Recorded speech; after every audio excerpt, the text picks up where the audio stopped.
To not be like centered. We're live. That's okay. Good evening, creeps. Sorry we're late.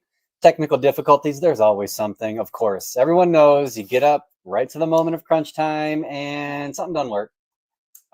Whether it's a camera, whether it's a mic. Hopefully you guys can hear us. Yeah, this time we won't have any Zoom issues because we're I'm going to call you guys losers all night and there's nothing the camera can do. Let us know if you can hear us okay, too, because we are using different mics. Yeah, please let us know if you guys can hear us okay. This is the juicy one. We haven't had a juicy one in a minute. So we're going to talk about Avicularia, better known as pink toes. Pink toes are a favorite here at Marshall Arachnids. They're one of the first genera that sorry, Joyce doesn't like it when I say genre that. Genera that we actually really dove into when we got into spider keeping in general, and we're fascinated with them. Our approach to pink toes has always kind of been, Jess and I have a reptile and amphibian background, and we've always kind of looked at them almost like arboreal lizards. Obviously, they're not reptiles, but a lot of their behaviors, when you kind of look at it from a lot of the behaviors you see in the wild, it kind of makes sense. They like to bask, they like to be warm, they like to drink mist. Their environment, they like to live in the trees where lots of foliage and bark and things like that. So yeah, our approach has always been a little bit different. However, we've always been very successful with them. Very successful, I would say, with the small amount of Avicularia we have. Not to like toot our own horns or anything, but I think that's just the way it is. That's just the way it is. We can speak to this with confidence because what we're doing is working. Now, of course, with all things husbandry. Hey, everyone. I'm going to rant for a minute. With all things husbandry, there's a million ways to do this. But we do know that Avics have posed problems specifically for beginners. And there's a few little, I would just say, caveats with their care. I would say Avicularia are not hard. I would say that Avicularia they make great beginner species. There's just a few things that, historically speaking, the hobby has kind of twisted. And I don't think it's anyone's fault. I just think there's just the way... There's a lot of misunderstandings with the way. Yeah. So we're going to talk about that a little bit. We're going to talk about all life stages. I've got various enclosure sizes with little Avics in them. We'll talk about them individually, but we're going to talk about, how to start from here and go to here, and what all that entails. I didn't even notice she's actually out. Yeah, she's out. So yeah, we have a nice female that's out hanging out, which is nice. This is about the time where they start waking up and coming out to eat. So we won't keep them too long. And this lady right here, this younger lady, this is Avicularia purpurea. She actually we just pulled her babies today. She just had babies for the first time. Small clutch, but it's her first one, and she's a little small. So she's actually in the front right here. So yeah, you can kind of see. Yeah. So anyway, let's get to it. Jess, you want to dive into it? Okay, yeah. This is all about Avics.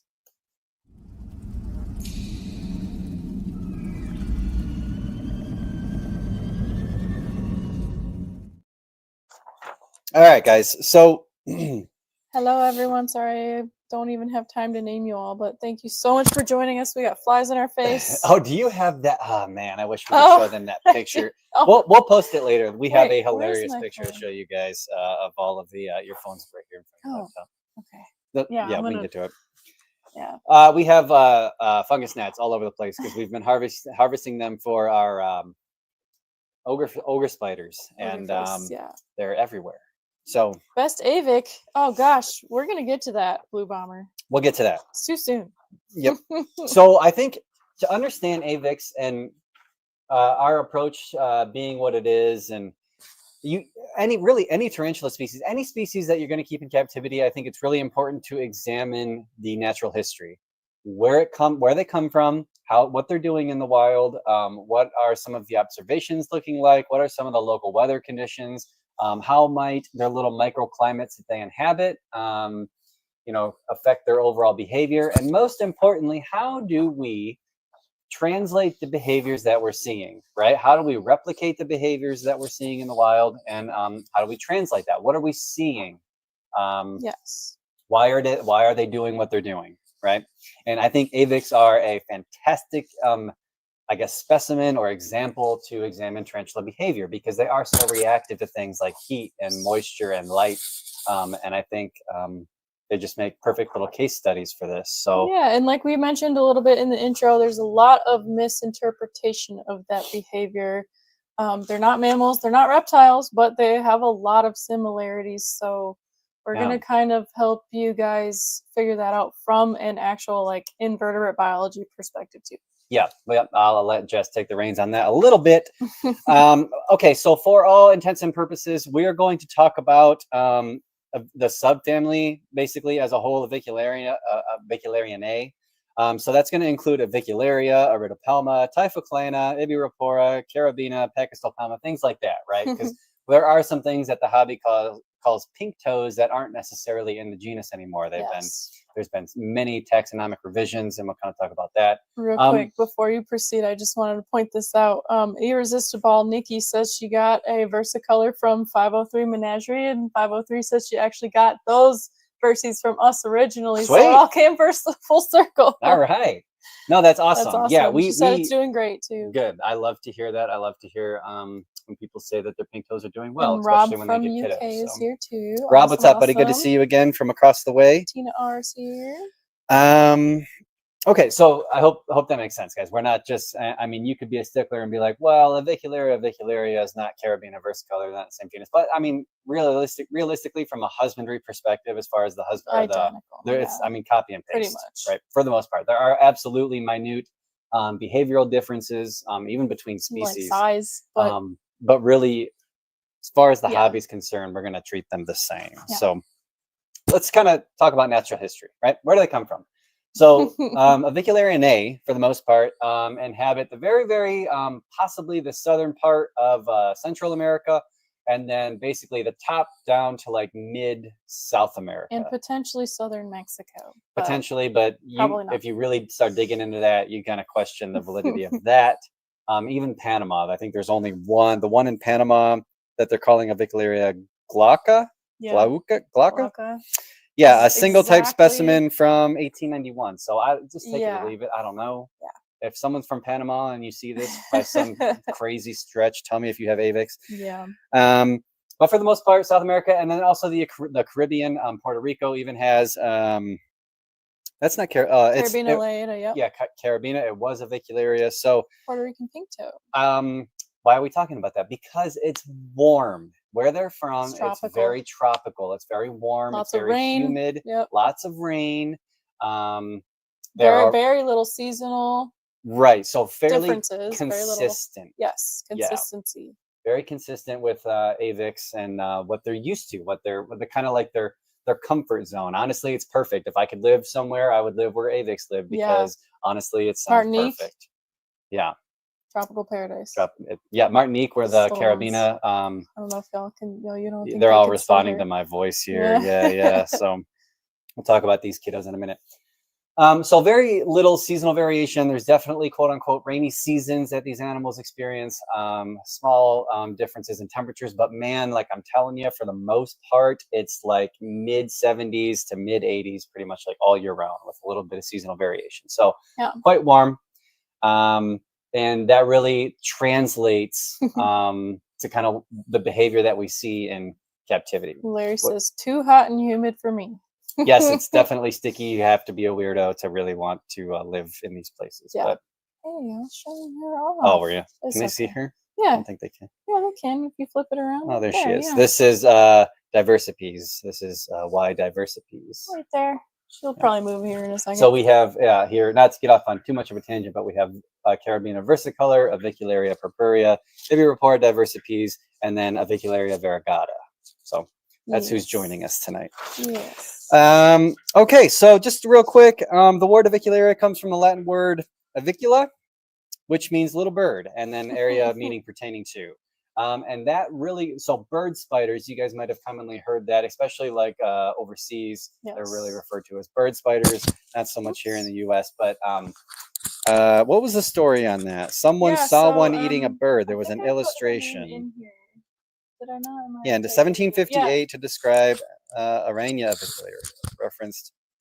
Maria Sibylla Marion saw a common pink toe eating a bird, and that was one of the first documented written down sightings of a tarantula, and she actually drew it. She was an artist that was actually like studying in the field, and she illustrated what she witnessed. Yeah, it's actually really cool. But so from that observation, people started calling them bird spiders, thinking they were, you know, predators of birds. Bird eaters for the most part. Yeah, bird eaters. That's kind of where bird eaters and you know, literally Avicularia means like bird spider, like because that's where that name comes from, that documentation of that. That's pretty cool. Pink toe eating a bird. Yeah. Back in the 1800s, I think 1890 something. Early. Yeah. Long before any of us. So that's pretty cool. Moving forward, currently there are There's only 12 defined species. Now we do know in the genus Avicularia. As of today.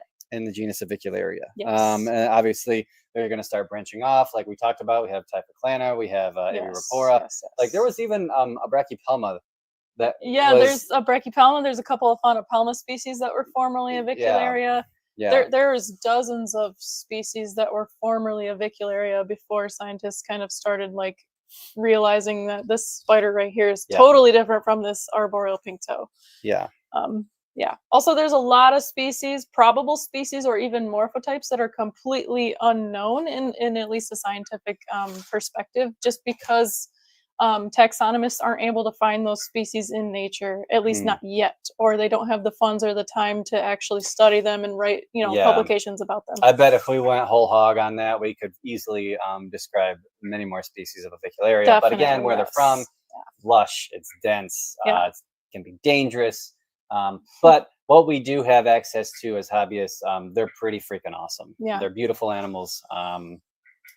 Yes, so yes. And the cool thing, I think something really cool about the Avicularia genus anyway, is that there are morphotypes, which is that is a scientific like term for like locale, essentially. Yeah, but it's not even necessarily locales. They're morphotypes. Like morph literally means like the appearance. So like each morphotype is very visually like distinct from the next, but they are genetically the same species. Yeah, essentially the same species. So it's like we don't really necessarily even know why they look so different. It could just be because random circumstance, because a lot of them don't intersect with each other in nature. They don't, you know, they have distinct populations that don't interlap. But it could be like across the river or a different mountain range, or like, you know what I mean, on this side of the hill you have this morphotype, on this side of the hill. Or it could be, there could be more vast distance in between, but either way, they're not genetically distinct. So that's pretty cool. Yeah. 503 says, I feel like Avicularia is like Cubaris for isopods. If you're not sure, just toss it in with Avicularia. Yeah, that's definitely how it was in the 1800s and the early 1900s, for sure. There were dozens of Avicularia species that are now like Faunopelma. Randomly. And we do not ever want to cross them, right? We want to keep them specific to the locales, right? Just throwing that out there. So you want to move into kind of... you don't want to go into any more taxonomy or I don't know. I mean, what do we got? I kind of wanted to do this a little bit more scientifically, but Ryan's thinking more anecdotally here, which is fine. It's fine. No, that's okay, because all of that is there. I think here's the thing. Jess is the nerd and she understands all this stuff and blah blah blah. What I'm concerned about is all of just the confusion and the misinformation and blah blah blah. So I'm anxious to get into that kind of stuff. But if you want, I mean, we can get into a little bit more nerdy stuff. You can always Google any of this stuff. That's true. But anyway, Avics are awesome. And if you want to dive into them, I think it's kind of cool. It's like the lore of the bird spider. You know, I think it's awesome. So pretty much exclusive to South America, with the exception of the animals in the Caribbean. I'm not even going to count the animal that was accounted for in Central America. Tina, absolutely. Mixing of morphotypes is definitely frowned upon. There are a lot of very much more nerdy people than me, even, who might even believe that those morphotypes are their own distinct species. Those morphotypes might even be currently evolving genetically to become their own species. So definitely no mixing of morphotypes. Yeah, don't do that. It could be totally fine, but like it's not a good idea. No. Don't recommend it. We just want to hear myth busting about sudden avic death. We'll get there. We'll get there. Sure. So cool. Taxonomy kind of putting behind us here a little bit. For the most part. It's disturbed. Yeah, my voice is bothering them. So They're arboreal animals. They inhabit a wide range of different structures, primarily trees, but also like bushes and other foliage. You can find them amongst the foliage. Yeah, they even fold Um, leaves and make little web hammocks inside of like leaves. It's Yep. cool. And also man-made structures. So obviously, Mhm. with the ever-evolving expansion of the human race, we're encroaching more and more on forest habitat. But these animals are adapting, and like you'll find them in man-made structures all the Oh time. yeah, You know, just they like don't we care. find wolf spiders and daddy longlegs all over our houses. Yeah. Down south, you'll find these animals in sheds and gutters and things like that. So they Yeah. are taking advantage Eaves of houses and sheds. Yeah. right. Yeah, and mature males often cross paths with us, the public, because you know they're going from one tree to the next trying to find a friend. A girlfriend. So yep, so very common throughout Brazil Mhm. and other in Peru and Ecuador and things like that. So Yes, there are over, what did I put in here? There's 3,900 observations in iNaturalist Right. for just Avicularia. which I encourage every single hobbyist, if you Yes. haven't already, go to iNaturalist and just search Avicularia and look at Yes. the accounts, look at how Look the at the animals are map spending their of time. where they're found. Yeah, look at the map. That's iNaturalist.org, by the way. Right. We love to use that as a reference for a lot of different Everyone should. observations. Yeah, literally every animal that you keep, if you Yes. can see. And then accounts. there's over 5,000 observations for Avicularianae in there too. So there's plenty of at least vague locality data to go off of. Right. And pictures of where they're actually like spending their time, even That's if what I they're like. just That's what I like to wandering see. by. You can see. We should talk maybe later about the whole canopy thing that we got into. No, yeah, we're gonna discussion. we're gonna lay out all the myths, all the Yes. crazy things that we see. Citizen science is amazing, 100%. Yeah, for sure. Yeah. Yeah, we're gonna talk about the myths. The myths. So with that in mind, being arboreal and hanging out in trees and crevices and hanging out among the foliage, knowing that it's quite warm where they're from. Hey Nora, how's it going? Hey Nora. Knowing that these places experience tremendous rainfall, and then also it's very humid. So with all that in mind, we have to think about let's just get into it. Yeah. Why do we see so much conflicting information when it comes to avicularia care? If you actually zoom out and look at it as a whole, you'll actually realize they're not fragile at all. They're actually quite hardy, because you have so many different accounts of what people are doing to keep them alive, or or not. So to say that they're fragile, I think, is absolutely incorrect. Yeah. For the record, again, we don't need to gloat or anything here, but we produce very many, a lot of avicularia, and we lose very little. I would say in 1 year, when we could produce hundreds, and we can count on 3 fingers, like, Yeah. you know what I mean? Like, I was gonna say, we don't lose them. Yeah. And so that's why we're very confident to talk about this and say that they are in fact quite resilient. I think that's what makes them good for beginners, but there's always those caveats, right? Because with that, we're also seeing, their babies are sensitive, right? So spiderlings are prone to what the hobby has sometimes referred to as sudden avic death syndrome, meaning for no reason at all, the animals just die. Yeah. Right. And we often point to the fact that that's why they have so many babies, because they're just built, they're programmed to self-destruct, and there's nothing that the hobby can do about that. Right.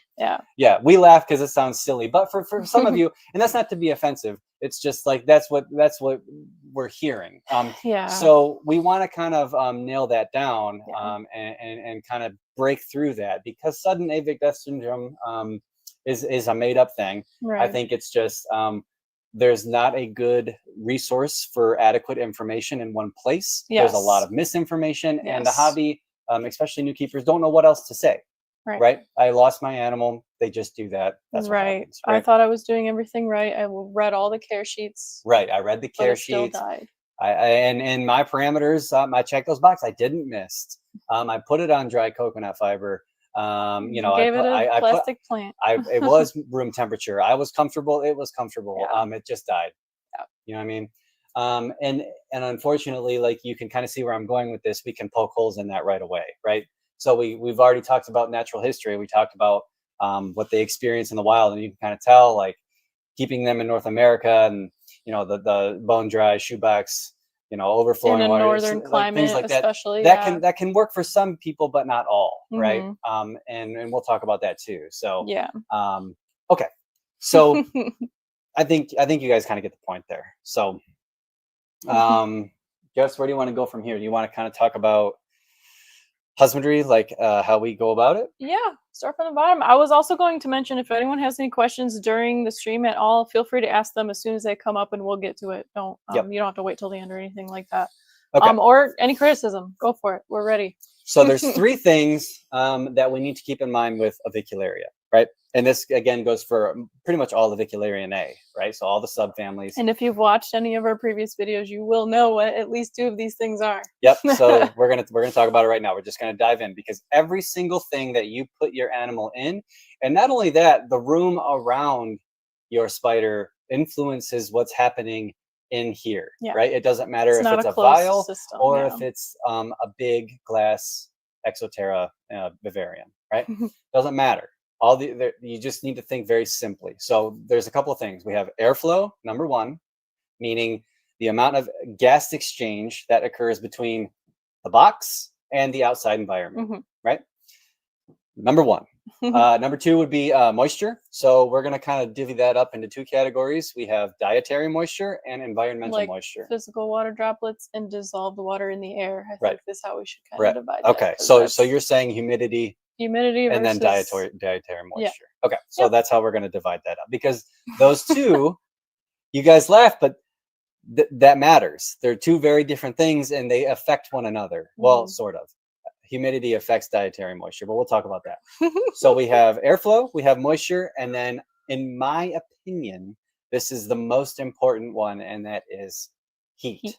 Okay, and how you get to the heat part is so variable, and it's going to differ from keeper to keeper. So there's not like a complete roadmap, but there are some things and tips that we can give you guys to help you out. Heat is incredibly important, not just for all tarantulas, because again, we talked about tarantulas being poikilothermic, meaning they modify their behavior to thermoregulate their bodies. They do thermoregulate. So that's a common myth also, that these guys do not thermoregulate. That is literally the definition of a tarantula, being poikilothermic. So they do that. And we want to, actually, I found that these Avics, and we can attest to this because in our own room, we are in about the middle of the country. It does get cool here in the winter. They're quite tolerant of low nightly dips, well below what they experience in the wild. However, the next day, they need to get out of that funk, meaning they have to thermoregulate, they have to warm their bodies, and they will be just fine. So in that sense, they are very resilient, but prolonged exposure to cool temps that are below the threshold, which for the sake of this video, I'm going to say 70 degrees Fahrenheit, even though you'll find we keep our Avics much, much warmer. But prolonged below that can cause problems. And it seems to do that, especially with spiderlings. Yes. Right? So real quick, go ahead. Larry says, I really, really hate that saying, if you're comfortable, the tea is comfortable. Yep. And then he also says, stupid, I'm not a tea. I don't like it hot and humid. Right. Okay. So that's actually perfect. So Larry, let me talk about that. We have talked about this in the past. That whole theme that I still see to this day, I probably saw it 3 times today. Yeah. If you're comfortable, they're comfortable. Guys, that's got to go. That does not work. For the vast majority of tarantulas, not just the Avicularia. No, I would say get rid of that in general. Yeah. But specifically for these Avicularia, because you guys, that what you're doing is it's lousy, and you're not taking into account where the animal comes from and what they want to experience, what they're experiencing. And what we do is we use that as a crutch to like completely ignore behavior. Yeah, I've never really like seen anyone who makes that claim back that up with any reason why. They just keep repeating we're just repeating what we've heard. No understanding or like no background. It's just that's what I've heard, so that must be true. Yeah, so and so said it. So and so said this. Yeah, we need to start asking questions like why is that? Like, so how do we get to that conclusion? Right. We do have to be. And once we start asking that, we realize it's totally there's no basis to it, and it's actually not real. Not valid. Right. Yeah, we do because guys, we're breeders ourselves. We sell to the the public, and that's why it's so important to us that we Yes. that as a whole we are more critical, right? Mhm. We don't say things like, if you're comfortable, they're comfortable. Oh, my parameters were perfect. Oh, this, that, and the other thing, but I still lost the animal. We need to be more critical and ask questions. I need to see your setup, right? I need to see Mhm. what this looks Tell like. me I what your need to. parameters I don't. are. Yeah. I know the parameters were perfect, But but what are they? what are they? Yeah. What does that look like, Yep. right? Real quick. Go ahead. 503 says my Versi's currently sitting with her bum as close to the warm light as she can get. Okay. And she so said, and my we'll talk about that. Avic is doing the same right next door. Yeah. Cool. Babsy says, try to turn my living room into the arthropod room. Now I feel like I'm living back in Hawaii. Josh cool. Rader's here. Hey, Josh. Hey, Josh. He says, good to see y'all. What range do you keep yours in? Do you use a heat lamp with Avics? We will get to that. Yep, we're getting there. Guys, this is going to be a long one because all these questions, I mean, here's the problem. I can't just say yes. I have to thoroughly explain myself because what we've learned is people tend to pick and choose and don't listen to one thing and completely take something and run with it. And then we need to thoroughly explain this because while this is I guess a little more complex than shoebox bone dry water dish, it's actually not complicated. There's just nuance that we have to pay attention to. Vicky's here. Hey, Vicky. She says, I admit I thought that and I've learned better. There you go. Well, which is perfect. You're already far ahead of. I'm not going to say. Never mind. We're already getting better, right? You're already doing great. See, and it's hard because you can't really fault anyone when it comes to this stuff because it's just there's so the much internet is inundated conflicting with this information. And I honestly, Avics, we love Avics, but Avics fall victim to this mentality more than anything else because, again, they're not sensitive, but they are specific in the parameters that they require. Yeah. So that's why these guys fall victim to that. And then people say they just die a lot, which is sad because it's if we took the steps to just give them what they simply need, the hobby would feel differently about raising Avicularia babies. Yeah. Right? Everyone wants bigger ones, and to be honest, it doesn't change that much. Like from either one of these or one of these, it should all be the same. Yeah. You know what I mean? Blue Bomber says confirmation bias. Too many people fall prey to it. Exactly. Yeah. So okay, so we started talking. This is okay. This is all good. We started talking about husbandry. So step one, ventilate. Ventilation. Ventilate and airflow. Yep. So which are two different things also. So it's like we got to get into both of those things too. Okay. I think. So everything should have what we call cross ventilation, right? And it doesn't matter if it's this or this. Cross ventilation is simply cool air comes in from a lower part of a box and then pushes up the top. The warm air is pushed out the top. Wait, I think you're explaining that wrong though.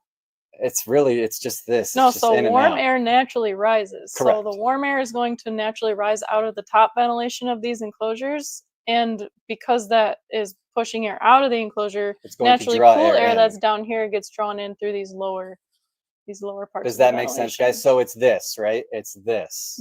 That's cross ventilation. Yeah. Okay.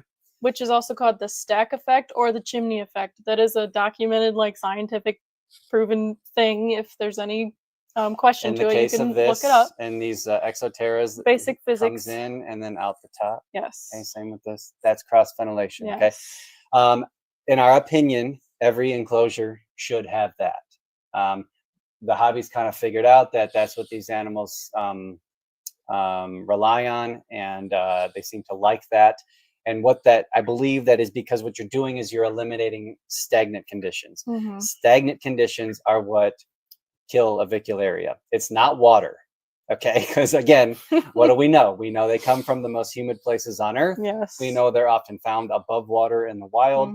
The difference between the wild and here when it comes to moisture is ventilation. Yeah, I kind of want to. You want me to? I kind of want to share the screen and share some of these pictures and show how wet and humid this looks. Hold on, let me find. You can keep talking, but okay. So we're gonna ventilate. And then we're going to give access to moisture. So for us personally, I'm going to start getting into the specifics of how we raise them. So all of the Avicularia, regardless of the species and the life stage, we start off essentially just like this. We make this progression. So our kiddos, up until they reach about maybe an inch, we keep in these 40 dram vials. These Maybe not 40 the dram best vials pictures. have ventilation on the sides, and then we have a nice soffit on the top. So we are achieving that cross ventilation. We just throw some leaf litter in there, and the animals get a nice little cozy spot. Now I know you're going to ask, okay, well, what about the heat aspect? And I'm so glad that you asked that question. Yes, we still do provide heat for the spiders, right? Spiderlings. Spiderlings. While it might be not as direct and I don't know if effective is the right word, but it's easier to achieve this in these larger enclosures, right? Because we want to heat from the top down. Naturally, animals go up to get warm and down to cool themselves. Okay, so never use a heat mat on the bottom of any spider. That contradicts millions of years of evolution when it comes to thermal regulation. So heat should come from the top down. So now in the case of the vials, we obviously rear all of these guys in bins. And then above those bins, we suspend LED grow lights, right? So essentially, and same for this size too. So we'll just kind of lump these in together. We suspend lights about this tall off the enclosure during the day, right? So they get an 8 to 10 hour photo period. And those grow light LEDs are enough to raise the temperature of the top half of these enclosures, probably anywhere from 5 to 10 degrees, depending on how high it is off of the enclosure, right? So yes, we still absolutely do give them heat, even if they're in this. It just takes a little bit of thought. And you never want to use, okay, number one, you never want to guess. So you always want to use something like this for all of your animals. I don't care if it's a lizard, a spider, a frog. It doesn't matter what it is, a snake. Right, and we just simply temp this out, right? We just kind of, what's that? What is that? This is a temp gun. Temp gun. Tells you the temperature. I did not put any links in the description this time, but okay. Well, we did a whole series on heating and these, lighting. You can yeah, all you of can that get is these covered. on Amazon. But anyway, you guys get the point. So seeing it's actually I'm like sweating. Yeah, it's warm in here. Really feels warm. Great. So we give them that during the day, and then at night it goes off. Now, hold on. Josh says, I run an air purifier in my tea room all the time. I've been very fortunate not to lose any. Very curious if anyone else has opinions on air purifiers. Yeah. I think they're good if you can run them. I will say this. We have taken in some collections in the past. Oh, yes. These collections have had a very particular smell on them. Yes. Like the animals themselves, the enclosures, the soil. The substrate absorbs a lot of odor. Yeah, coconut fiber specifically seems to really absorb stuff. And so, on more than one occasion, the animals that we've taken in, and there's been that smell. I mean, who knows what they were exposed to? But the animals had DKS. We are still having some animals recover from that. I don't think it's we've done this enough now, and we've taken in animals, and there is definitely a correlation of sorts, without being scientific about this, artificial like odors and smells, fragrances like incense, things like that, and these animals having some sort of ailment. Now you could make the argument that the animals that we're taking in are well, who knows what else was wrong, right? Like maybe they weren't getting enough water, maybe you know what I mean? Like you could, but I'm just saying this. I'm just saying that I don't think it's a coincidence, and that's my opinion, right? And that's kind of been floated around in the hobby before, like avoid smell goods, avoid cleaners, things like that. So I would say if you can use air purifiers, go for it. I mean, it's good for you. Absolutely better for the animals. Just to add on to that a little bit, we don't really use any cleaners, like any chemicals other than like directly, like we use diluted bleach sometimes, and that's like over by the sink only, and then like 70% alcohol, and that's probably the only chemicals we ever use in this room. And we've never had DKS pop up in any of our spiders that were not acquired recently from another keeper. Just putting that out there. Real quick, what temps for your slings? Okay, so let's keep it going. So guys, generally speaking, with the exception of Avicularia purpurea, generally what we try to keep is, and diversipies, I would say, 75 to 85 is our range. That is daytime That's temperature. daytime. At night, you guys saw just a minute ago, it's currently 77 in here. But I'm here to be realistic and tell you guys, this time of year, even recently. This Mhm. was a rough winter. It got down to 65 Fahrenheit in this room for a good part of the night. And it took, I don't think it got above 71 the next day. Yeah. But that's where these supplemental heating elements, this is why I can only speak for myself. I hate it when people say never heat, only heat the room. Guys, I heat the room. It was still only, and we have a room built for breeding spiders. I heat the room, and it's still not enough. So supplemental heat. All right, Jalen, only one high is fine. No, don't block all the comment section. Hi, Jalen. Thanks, going. buddy. Good job, buddy. That's enough. Okay, so yes, so with the light, the LED lights, like we talked about, we try to reach 75 to 85. And if it wasn't for those lights, I wouldn't have been able to achieve that for those animals. So that's what I try to get out. I mean, all of this, they can certainly tolerate a little bit higher than that. And obviously, like I just stated, they can tolerate lower. I think the common middle ground is consistency, 75 to 85. And that's what I recommend. And that does not really differ much between spiderlings, juveniles, subadults, and adults. The only difference really is that as they get a little bit larger and these enclosures get larger, we provide more of a gradient for those spiders to choose where to spend their time. So I want to talk about that too. So now we do not offer a water dish for these guys. They are just misted very frequently. For spiderlings. The spiderlings. Now, we do miss these guys this time of year, maybe every other day, every couple of days. We do offer fresh mist, and I highly recommend, especially with Avicularia, you miss them. Now, that is, see, every single topic we can just go on a rabbit hole. I see that all the time. Don't mist. Jalen's rolling his eyes at us. Now, why would people say don't mist? They're saying don't mist because they think there's a common thought there's a misconception. Water kills the spiders. Again, Yes. we kind of talked about that. The water does not kill the spiders. It's a excessive amount of moisture in a airflow and in a enclosure with inadequate ventilation, right? So stagnant conditions, right? That does kill the spiders, but it is not water, right? They're from the most humid place on Earth. Yeah. So there's that. Real quick, have a humidifier, radiator, and a fan. Yeah, radiator heaters are great. Yes. You can see this one has plenty of ventilation. Yes. This is, again, Diversipies.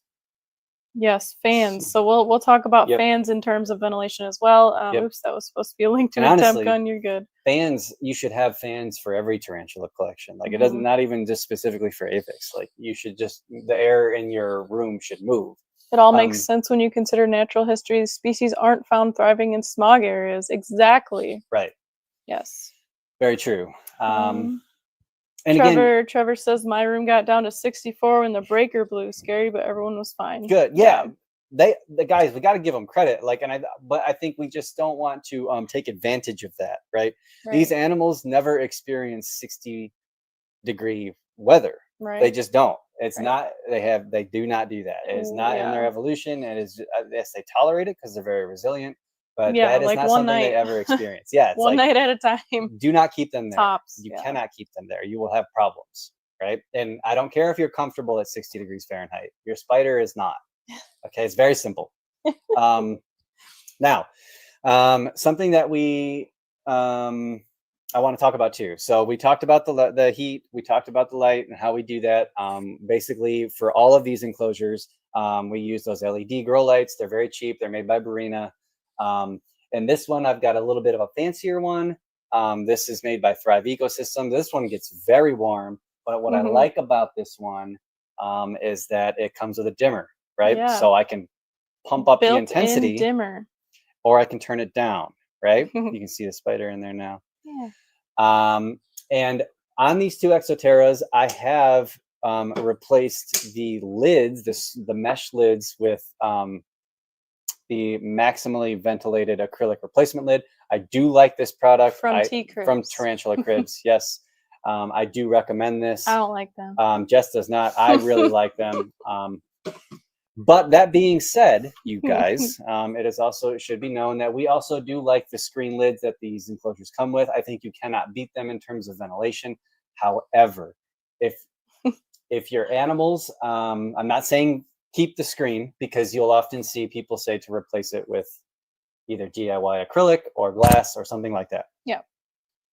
We don't on most of ours. The arboreals. The arboreals. The Yep. Avicularia Because we species. like what the screen provides as far as ventilation. We can mist through it, and we don't have problems. But it is a risk that you run.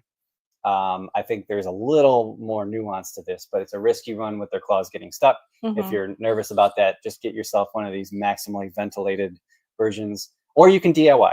Yeah. You can make one yourself, but notice how in this maximally ventilated version, it's got a lot of holes, right? And I think those are like 2 millimeters each. They look like 2 millimeters. Maybe it's 3. More than that. I think it's 3. So lots of ventilation still. Babsy Cat says, I'm comfortable at 35 Fahrenheit. Can I keep them at that? Oh my God. I am so sick of being cold. Cat, Like, I'm it's been a comfortable rough at winter. like 85, and even I wouldn't keep all my spiders at 85 all the time. So it's like, yeah. So Jess, thank you. Do not keep your spiders. Okay, guys, we talked about natural history, right? What happens? Wait. We gotta stay on structure. I know. Okay, you're right. You're right. But that's important, because we're talking about lights and heat. So we're talking about heat. We gotta talk about high temps also. Yes. Is that what you're getting at? I am. I'm saying temps should not. You should not redline your temperatures either. They shouldn't stay warm, and you should always measure, right? So what happens, guys? These guys are what we would call crepuscular. You could call them nocturnal, sure, but they're honed in on a number of sensory cues in the wild, right? So when you see them, and you can see this in captivity too, and you try to recreate this. This is what we're talking about enrichment, which we'll talk about last. The sun sets, right? Pretty simple, straightforward. The sun goes down. What happens when the sun goes down, where these things live, right? You get a number of things that occur. You have a change in temperature. You have a change in color temperature. Usually, it's still right, and a spike in humidity. Right. All of these things are triggers and cues for these animals to come out and be spiders, right? Which means to hunt, to look for mates potentially, to just do spider things, right? Come on, drink. To drink. Yep. There might be condensation developing when the humidity spikes and the temperature drops. Yeah. So what I'm saying is that it does this. Yeah. Weather and temperature does this. Give your spiders that, right? And simply the lights go off at night. They come back on during the day, right? So you have a natural drop. Just spider things. Yeah, it's very simple. But we have to be very clear. Don't want to blast them. Now, Larry, how do the acrylic lids do for bioactive and grow lights? Grow lights, they're fine as long as you're not using anything with UVB in them. Yeah. As 503 mentioned a little bit. Yep. UV will slowly degrade the acrylic over time, and it will start to kind of yellow it, which is the yellow is more just an aesthetic. It'll make it more brittle too. That too, yeah. Yeah. But the acrylic lids do, like, this is nowhere near the amount of ventilation of the normal screen lids. So that's a good thing for the plants anyway. The tropical plants that really like that high humidity. We haven't found any problem with the increase in humidity and the slight decrease in ventilation with the spiders specifically. So these do, like, you can see how happy these plants are in here. This is also we've trimmed this like 8 times. I trim it, I have to trim it like monthly. But anyway, this fern loves the increase in air humidity due to the decrease in ventilation with this T-Cribs lid also. Right. Real quick. Oh no, we set Ryan off. I know. I tried to reel him in. No, we're good. We're back in. It's okay. We're good. Josh says, I feel like the steel mesh makes me uneasy, but the ones that are like grates with bigger gaps don't worry me as much for the lids. Yes. So like when you guys get those replacement lids, I think Zilla makes them or something like that for the aquariums, like those. So that the space in between the grate is so big to where you don't have to worry about a little claw getting stuck. Yeah. Right. So they do fine with the lights. Yeah, just spider things. Yeah. So anyway, I think so. We're still at step 1. Yeah, step 1. We talked about heat a lot. Yep. But we're still at. I think we covered ventilation quite a bit. Cross ventilation is a pretty, the most important part in our opinion. Yep. Of ventilation, but airflow. Let's talk about airflow also. We keep. Oh, I'm sorry. We keep our heating and AC unit blows air all the time in our spider room up towards the ceiling, and also we have multiple fans in our room.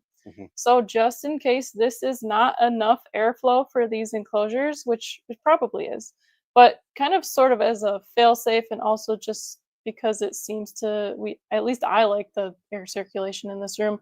We have multiple fans going at all times to even help improve Yeah. the airflow within the enclosure. And they're not like, it's not like we don't have fans just blowing on enclosures. Like, don't do that. What we're saying is just like kind of offshoot them circulates and everything move out the air in the here, room. which Yeah, will, yeah. you know, kind of create a side effect basically that helps stimulate the air within these enclosures as well. Yeah. And if you have enclosures that don't have what you think to be adequate cross ventilation or no cross You ventilation can at test all, it. fans will help that quite a bit. There are a ton of keepers, a ton of veteran keepers who have only kept Avics in like 10 gallons and other things with just top ventilation, and they swear by it. Yeah. That's totally fine. That's great. That I think you seems totally to work for could. them. Yeah. Yeah. So the airflow outside of the enclosure is just as important as the actual ventilation in these enclosures as well. So something to consider. Now you might be asking yourself, how do I know? How do I know? Yeah. Right. When you missed this, right, because you want to give your spiders some droplets to drink. And again, we talked about enrichment and also raising humidity levels. When you miss, just like Jess did, if you see all the droplets, okay, if you guys see the droplets still in there 24 hours later, let's just start with that. Even 12 hours later, you need more ventilation. Definitely. So you need Or more airflow. holes or airflow, Mhm. whatever is easier for you. Yeah. I think ventilation goes a long way, but that's a great way to test it. Do you still have condensation on the walls of the enclosure 12 hours later? Or if you're not misting frequently or at all, and you have live plants like these enclosures have, and you see condensation building up, that is a huge sign that you do not have enough airflow. Because the plants themselves will create human microbiomes. Yeah. And the evapotranspiration and all that scientific stuff will create condensation on the walls if there's not enough airflow. Alternatively, if your soil is moldy, that too is getting moldy, and I'm not talking about fungus, which yes, fuzzy mold and fungus or whatever. I'm just saying like mold in general, white fuzz. Mm-hmm. That's a great sign that you have inadequate ventilation. Yes. So keep that in mind. Yes. So all of these things should have ventilation. Now for decor, I want to talk about decor. So like enclosure setup, it's pretty much the same for every life stage. We tend to just use leaf litter for kiddos, but what we really try to shoot for is very basic, right? Mm-hmm. These all have the same thing. They have a cork hollow, which some of them use, some of them don't. The same equation, right? Same equation. Same formula. We personally enjoy live plants. I think the spiders do too, but that's not necessary. We talked about the benefits of plants. I also think that the animals enjoy drinking off the foliage, Mm-hmm. right? It also changes. The animals can like chew on the plants if they want to. Sometimes they do. I hate it. Anyway, it's good enrichment, right? Yeah. And it creates kind of a natural aesthetic. It's very nice, but this is not necessary. So we basically, we recommend a plant of sorts, like it could be plastic, it could be real. The species really depends on you. Mm-hmm. We like begonia, we like ferns, we like pothos. Ferns, yeah. Okay, so basically you have your cork hollow, your plants, we have a bioactive soil. We use leaf litter on the bottom. Sometimes the animals incorporate the leaves into their hammocks. Avics usually tend to not. Well, it's behind your head, but this is like the best example of that. Yeah, sometimes they'll incorporate the leaf litter. Yeah. But it's just naturally aesthetic. And if you're going to introduce springtails into here, it kind of degrades and it gives them something to eat. So, and then that's pretty much it. A small water dish. But again, we are frequently misting the animals. So I think that's much more important than a water dish, personally. So are we going to talk about step 2 now? So we're going to start talking with that about step 2, which is what, Jess? Moisture. Which is also humidity and physical water droplets. Yeah. Okay. So liquid water and gaseous water. Okay, so humidity does affect the amount of the content of dietary moisture in the spider, right? It makes sense to say if the humidity is higher, they're going to have less water loss, right? If it's very dry, right, they're going to lose more dietary water or metabolic water, whatever you want to call it, body water. We talked about this in the humidity episode that we did a Yep. couple weeks ago, but there is documentation to suggest that tarantulas do lose bodily, metabolic water to the environment when their body is, more, what's the word? Like when the humidity in the environment is really dry, they can lose metabolic moisture to Makes the sense. They're environment. going to be more thirsty. Like in layman's terms, they're going to be more thirsty. Exactly. Right? They're going to require a water source. Replenish it with drinking more water. Right. Yeah. So that's why we do a little. However, there is no evidence to suggest that they can absorb the moisture. So that's extremely important. You cannot simply rely on humidity. And that's humidity. We're not talking about misting them for droplets to drink. We're saying they're not frogs. But if right? your humidity is 75%, it doesn't mean that your spider is well hydrated. Right. Just saying that. Yep. Anyway. Right. Moving on. Okay. So with that in mind, that's where good ventilation also comes into play, because we talked about stagnant conditions, right? Which means excess moisture, not enough gas exchange, right? So you want to make sure that you have plenty of ventilation, because then if your ventilation is adequate, you don't have to worry about, let's say you over mist or you accidentally flooded the soil somehow when you overwatered the plants. It's okay, because there's enough gas exchange and you have adequate ventilation. It's not going to create those stagnant conditions that hurt the spider. It'll dry up over a short period of time. Yeah. Most times. It's a fail safe, right? Yeah. Ventilation, cross ventilation, guys. Very important.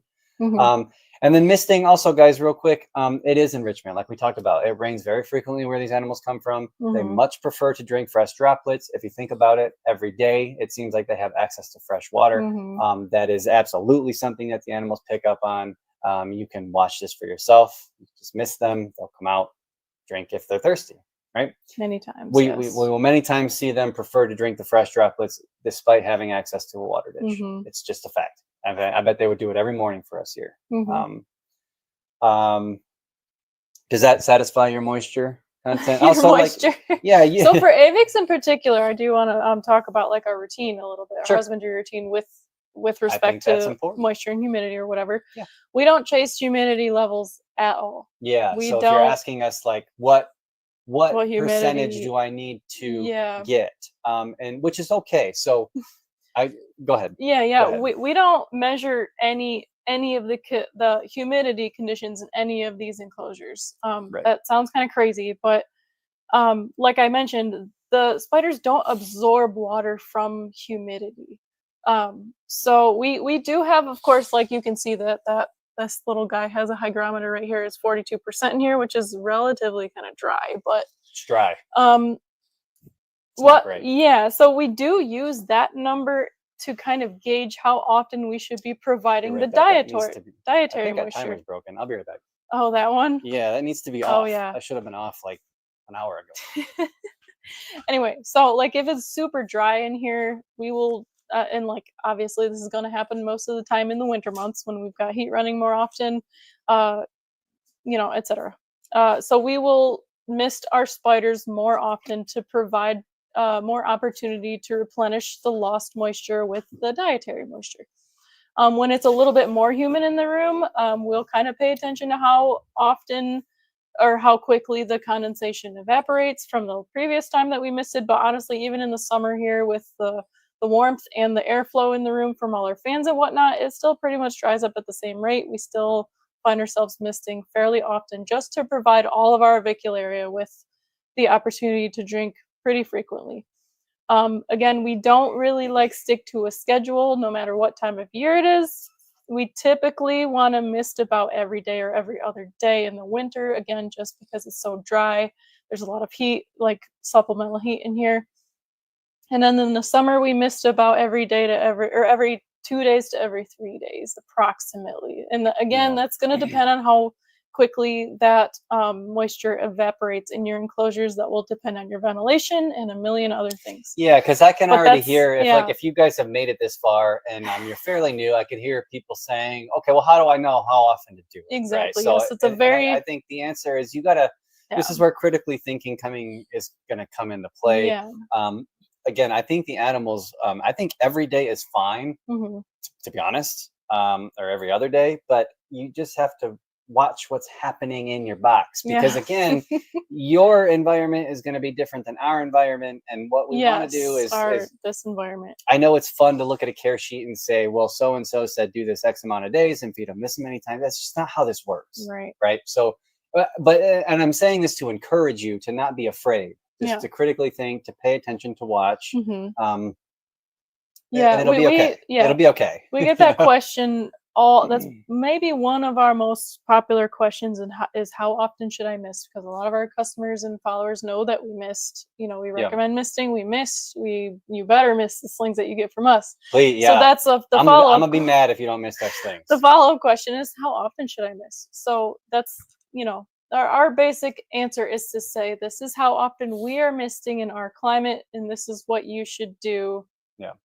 Basing it off of your climate. You know, you can start on if you like to have a schedule, you can start with like every other day and see how your spider responds, how like if you're noticing over time that the substrate in your vial or your enclosure is like kind of getting kind of swampy, obviously you're probably misting a little too heavily or a little bit too often. So that's where we kind of use nuance and gauge how to alter what Rob said. Alter our make the box you live in a healthy place, then you're off to a good start. I mean, to be honest with you, Rob, that's like perfect advice, because like that's why we're so big on this approach right here.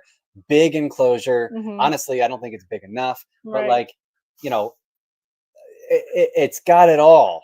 It's got safety nets here. It's a proper microclimate. It's like a microclimate. It's got heat. It's got light. Spider it's got has timers. choices. It's got choices. Like it just makes it easier for us, and it's much more aesthetically pleasing to look at too. So good point. Rob also said, I turned my back on the online community years ago, and this is like a breath of fresh air. We appreciate you, Rob. Man. Yeah, I like to hear that. Larry, guessing it's okay for them to drink water with the mosquito bits, or should I use a different sprayer? It's probably fine, but we don't mist with the mosquito bit water. We use just straight reverse osmosis, guys.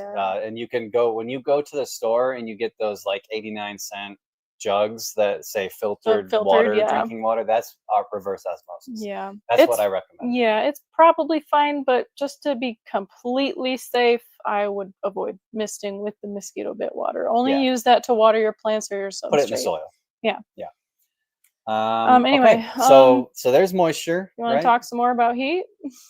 Yep. So we got airflow. We talked a little bit about heat. Like we said, we suspend the lights, and you guys can kind of see this is just a version of that. But because the enclosure is so tall, I can rest this right on top, and this has a dimmer switch. Is that okay if I pee? Yeah, go ahead. I'll keep rambling. So, all right, guys, Jess is gonna pee. I'm gonna keep talking. So some of you are asking, like, can I use a traditional heat bulb? And the answer is yes, with some caveats here. So, like, yes, you can use normal heat bulbs. Usually speaking, like generally speaking, with these small things, you have to be very, very careful.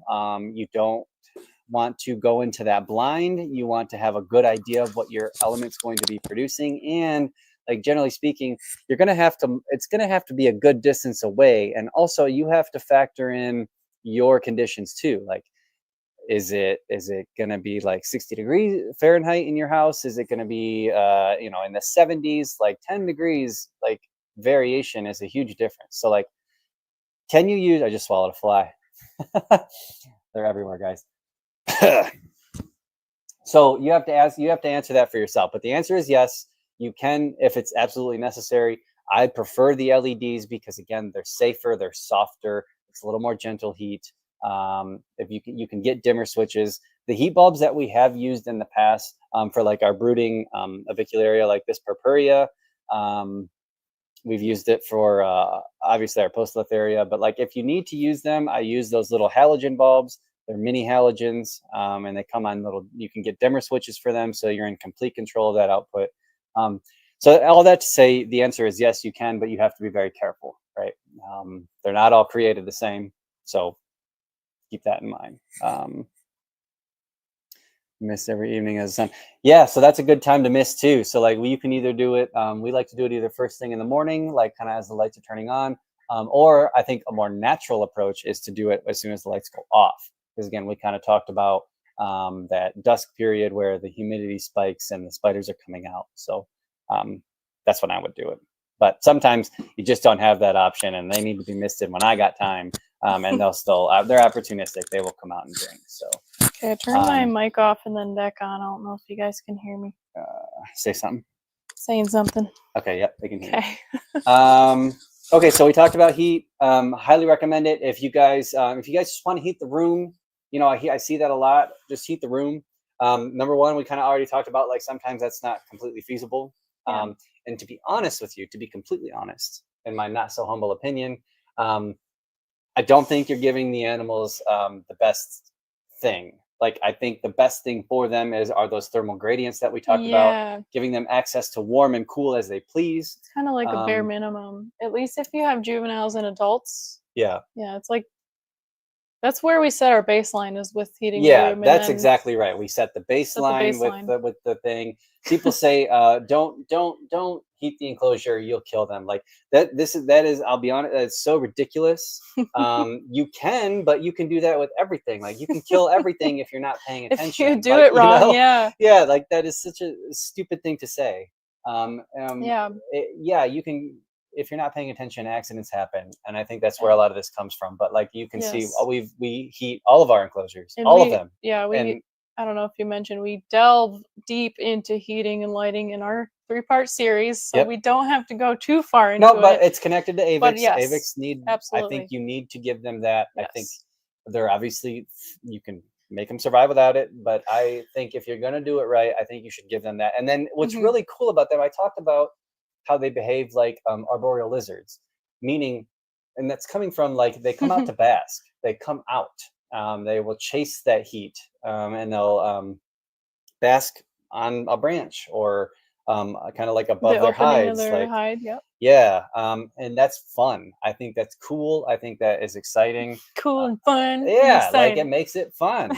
You can literally see them. They come out and they hang out. Active. And I think that's they respond to those stimuli. Yeah, I think that's very natural and normal. So that's why I think establish your baseline if you have to. And then heat the enclosure. Yes, but do so safely. Rob says ambient warm room temps, then fiddle with the extra heating. Exactly. If you have more than, if all of your spiders are in a room that's not like the living room or like an open room, and if you have a small collection to a large collection, that is definitely the best way to do it. Yeah. It's probably most cost effective too.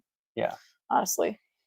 Yep. At least if your actual ambient temps are like lower than 65. Which in our case they are here. Like, we need supplemental heating. Like, least, if I followed the current care guides and things like that, like, we would not be successful. Like, we have to use supplemental heating. We have to use heat lamps. We have to use LEDs. Like, there's no way, right? And that's why we can kind of connect with folks, because we don't live in a southern climate. But the thing that we mentioned, it seems like every single episode we do, is it's not complicated. No, none of this is hard. Look at this. Look at this, guys. It's not hard. It's not complicated. It's not expensive. Nope, it's not dangerous. It's not exotic. Yeah, it's just that little tarantula keeper's guide says something about thermostats being dangerous and not good. Yeah, well, this is so over dramatized, guys. Like, just give the spiders what they do. Like, it's very simple. It's just simple. Slightly more than bare minimum. Right. That's all. Yep. That's all. And yet you can absolutely screw it up. You can hurt your animals if you're not paying attention, but just think, it'll be okay. Okay, so we covered heat. Nature Mike says, "How are you? Hopefully I'm not too late again." That's okay. Nope, Nature Mike, nope, we're you're right still on time, hanging man. out. We're still hanging out. Yeah, so we got moisture, ventilation, light. So again, we do heat and light, we do give them a photo period. To us, heat and light are a bundle. So we try to use those LEDs to provide both heat and light, because again, in the wild, both of those things come from the top down. So we like to use lights. That's what we like to do. That's what we recommend. A little fun fact, if you guys haven't listened to our heat and light series yet, a really cool fun fact about these Avicularia purpurea, not this female, but our other female, who's our bigger one, affectionately nicknamed Perpy. She had an egg sac about 2 months ago in early January, late December. And a couple weeks after she laid her egg sac, she actually chose to bring her entire egg sac out of her little incubation chamber and totally exposed it to like potential danger and everything in order to bring that egg sac up closer to the light that we had above her enclosure, which Which was obviously probably to get it warmer. it was yes. That's what Obviously, it was. but And I mean, and that's, you know, to me, I took that as okay, we failed her. yes, we need Because to increase. even though we had the heat, the halogen heat bulb on her enclosure, clearly, Yeah. like, she had to go out of her way to Find even warmer brood her temps. Yep. animals, brood her babies. Yeah. So that told us, okay, we need to change this. Mhm.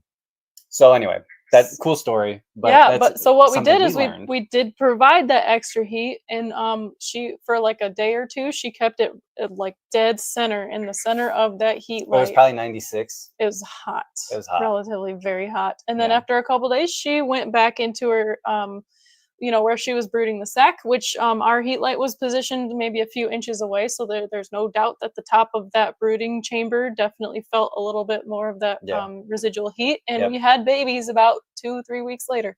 I think it was even sooner than that. I think so too. It was like, I think, here's what I think happened. I think Yeah. like during that moment of incubation, I think she reached a critical point where it's like, my babies are starting to molt. Yeah, they're starting to develop, they're moving, they need something. And this speaks to like why I think these babies need to be much warmer than what we currently keeping them. Is like, heat is energy, and these animals know that energy they need it to metabolize. Yeah. They need it to molt. They need it to grow. And Yeah. I think she was just like, I got to get them over here. I got to get them what they need. They're gonna pop out of their molts, and then I can go back down. They need some right? energy. They need some energy. So Yeah. I think we just need to be very critically minded about. We need to look at the spiders differently. Avics are, like I said, a great candidate for this, a great case study. The best, I think. In my opinion, the best. I mean, Easily. Postilotharia are another one that really respond to this kind of stuff. There's also some baboons that do. But Avicularia, with their lifestyle and how they actively chase heat, and they respond really, really well to like Really immediately too. Yeah. changes in the environment when it comes to moisture and things like that. Like, guys, I think they're so simple, and I think they're so straightforward. I just think we need to adapt. We need to look at them differently. I think Avicularia are so much fun.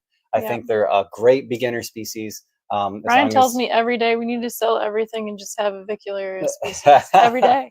I do. I just love. They're so rewarding. I love them to death. I think they're beautiful. I think they're very straightforward.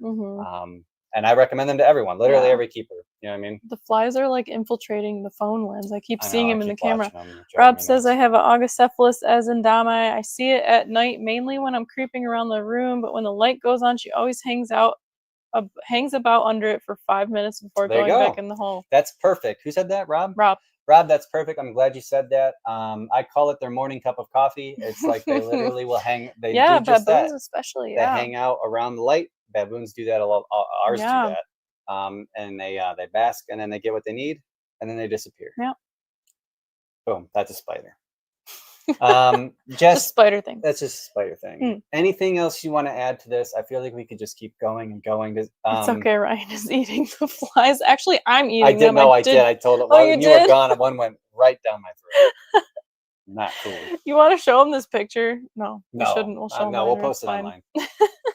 Guys, I think this is like the last day to join our Facebook group. Oh, yes. Giveaway. We're drawing our giveaway tomorrow. If you have not entered our giveaway, unfortunately, it's for Facebook members only. Just join the group. Make a Facebook join just for this. We are giving away a female Postilotharia species Highland female. Yep. U.S.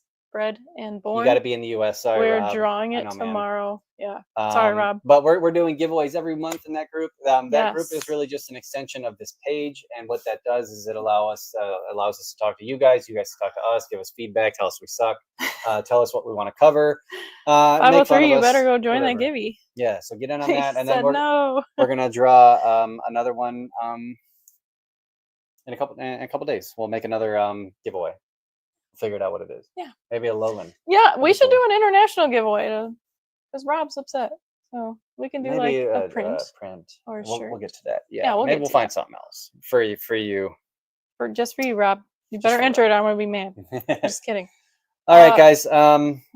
Jess, anything else you want to add about Avicularia? I don't think so. If you guys have any more questions, go for it. We're only an hour and 9 minutes in. This is like record time. So I rambled pretty pretty quickly. Yeah, you talk very You fast. guys, you know, we sell acrylic enclosures. This is one of our old school purple box. People ask all the time, 447. yeah, this is 447. We also have 8012s. People ask all the time, do you like glass, acrylic? I really don't think it matters. A lot of our collection is in the glass stuff. But with the acrylic enclosures these days, like there's so many improvements, and they're such high quality. Yeah, everyone wants to know our favorite species. We didn't even talk about species. We didn't talk about any species, really. I don't know. They're all awesome. What's your favorite? I don't know. For some reason, I'm really particular to Avicularia minitrix because they're the only Avicularia species, some of the only tarantula species in general that like maintains the same coloration as a sling all throughout adulthood, especially for the Avicularia genus. But that's pretty uncommon for New World species in general, except for like the plain brown ones. But they have baby colors up through adulthood, and they're the only dwarf species, at least in Avicularia. I'm not going to speak for the other Avicularianae genera because obviously Typhoclena can be considered a dwarf genus. But minitrix only get about 3.5 inches. They're so cute. I wish my females were out, but of course they're not. Neither one of them are out right now. But they're really neat, and of course they're evading me. They are also near and dear to my heart because I think they're the first tarantula that I purchased for myself too. Dude, we actually, by Ryan's request, I bought what was supposed to be a pair of minitrix, and they turned out to be 2 females, which was great for my favor. And then it took me forever to find a male. Yeah. But that was also my first one of my I think that is my first like personal breeding project that was successful too, and I had 2 out of 2 successful egg sacs. Yeah. I really like minitrix. They're cool. They're neat. Bye. Probably versicolor. Really? Yeah. I mean, Purpurea? That's close. I mean, second. Versies are. But I mean, like versicolor, like, you know, easy stuff. I don't know. I've made so many of them, and I like have that such a hallmark like signature species for me, like that. And then Metallica like got us started years ago. So yeah. And you know, versicolor are beautiful at every life stage. I think people say they're fragile. I know we've already talked about this, but I think they're bulletproof. Versies, I think like we cannot kill them. Easy. Also, having bred a few species of Avicularia now, Carabina, like at all life stages, they're so simple to feed. Like they're so easy. Like some of the other ones, like Variegata and even Purpurea, like they're kind of tricky. They can be kind of weird. They're weird. They're finicky. Yeah. When it comes to feeding, they take some enticing, but versicolor, man, like they just hammer. They tackle crickets that are like easily their size. Yeah, like I just think they're blue. Their habitat is beautiful. Yeah. Martinique is a gorgeous place. Yeah. I think versicolor. Yeah. Probably my favorite. 503 said. I mean, look at that thing. Look at her. She's just hanging out. Ryan moved her tank over here. She didn't even budge. She's like, this is fine. I also do appreciate versicolor. They're pretty active during the daytime. At least adults are. I see them out, like completely out. Like this one is not just hanging at the top of her her cork tube, but like out on full display during the day sometimes. And even when I'm like opening the enclosure to feed them or like do whatever maintenance, they usually just like sit there. They're just hanging. Totally fine. And you know, take another note too, like when we can get them out of these 40 drams, everything that we have them in is front opening. Yeah. Just makes everything so much easier. It's better for us, it's better for them. So after we're done talking about favorites, I want to talk about these different enclosure sizes too. But no, hold on. That's right. 503 said, or if you could only had one Avic, what would it be? So that's, I think my answer changes. I think Ryan's doesn't, but if I could only have one Avic, it probably would be versicolor, just because there's not a bad thing to say about it because I love Purpurea so much. Yeah, like, I don't know. Purpurea too. Hey, stop asking me to make these decisions. Okay? Purpurea is trying to web the door closed. Yep, they do that. Yeah, she's like, quit. 503. I wanted to buy a minitrix for you, but they're not on the website. Are you hoarding them? I'm not. Honestly, I am. Honestly, I only held back 6 individuals from my first 2 breedings, which was like 120 slings, and I deeply regret it because I only ended up with 3 males, and 2 of those 3 males are still making their way to adulthood. Yeah, we did not hold enough back. We're in this for the long game, and we eventually want to just want to be self-sufficient, self-sustaining, and it's also like it's hard to get rid of stuff that you make and spend so much time with, and like you know what I mean. Like it's I know this diverse piece is wound up. She is. Always She needs a wound up. food. But yes, we made them last year. It was a pretty small sack, and it was a loan, so we did owe half the sack to the other the provider of the mail.